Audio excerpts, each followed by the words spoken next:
And circling back to one of our top stories, 11 men in Singapore were among hundreds arrested during a cross-border operation targeting those who sexually exploited children online.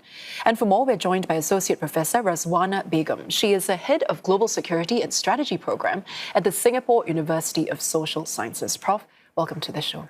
Thank you for having me. Now, we know this cross-border operation led to about 326 arrests across several countries, including Singapore.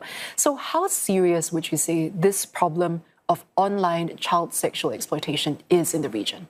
From the news and the development, we can see that this has become not just an individual country problem, it has become a regional problem. In fact, it's a global, international problem.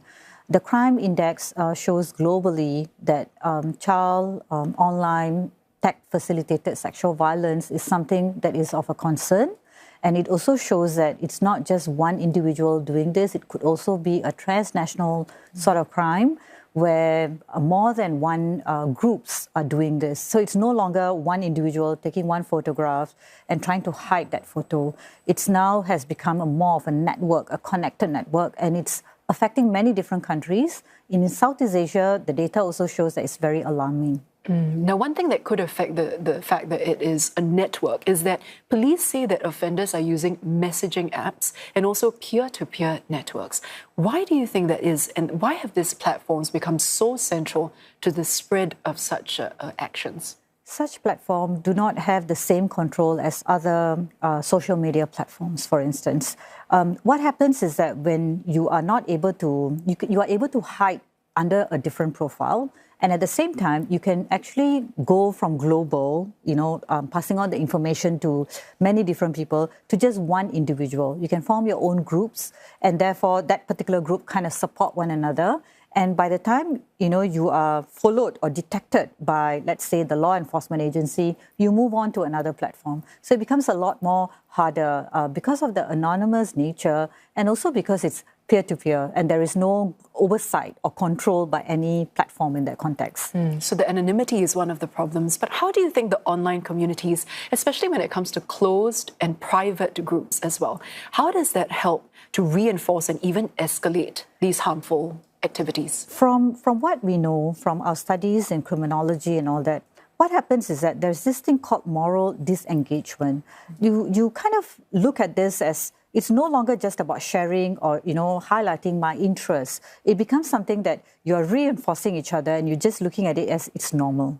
So this whole moral identity towards what you think could potentially be wrong is no longer considered wrong within that group. It's like an echo chamber in a way. Yes, and then there's constant reinforcement from others. So it becomes a normalized behavior. You get desensitized to that whole understanding that I could potentially be doing something wrong, and therefore that kind of reinforces your behavior, and you just move on from just sharing, distributing, and eventually harming children. And if these groups are so closed and somewhat elusive, how does the government or even society at large detect them and stop them?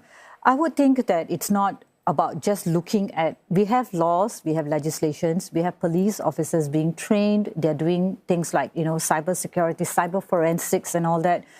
We have platform users, being taken to task. We have come up with index to show whether that particular platform is safe. Despite all of those things, we still need to educate the general population, the general community, in terms of if you notice something, are you going to be able to talk about this? Because we do not want a society where they become so desensitized. It's perfectly normal for people to share this.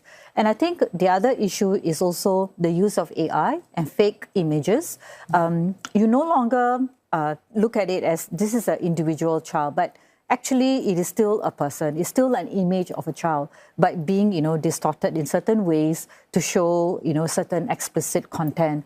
So in that context, the victims are re-victimized and shared again and again. It's really important that community comes together. People who are using this platform should also look at it. And I would think for the platform providers, it's a bit like what we would call how when we started manufacturing cars, we looked at it as maybe, we don't need to kind of like let go of the innovation and still let go of the safety. We can still have both. So it's a bit like what they call the seatbelt moment. So there's a need to come up with measures that can really make all this platform and, peer-to-peer, all these messaging devices, technology to be safe for children. Now, Prof, before you go, earlier you mentioned preventive action is actually really important. So given that these are cross-border arrests, what more do you think needs to be done to disrupt them effectively, arrests aside? I would think that it's important for individuals to take action as well. For us to be able to safeguard, to nurture our children, to look at what will be what will be acceptable, right? So that's one. Parents to be educated as well, and also for the countries to have strong legislation to look at what can be done to prevent such measures from taking place or such action from taking place. So it's a bit like before we introduce something, we need to look at what will be the safeguards that we can put in place, and also I would think it's about providing an avenue to look at people, individuals who may have this tendency.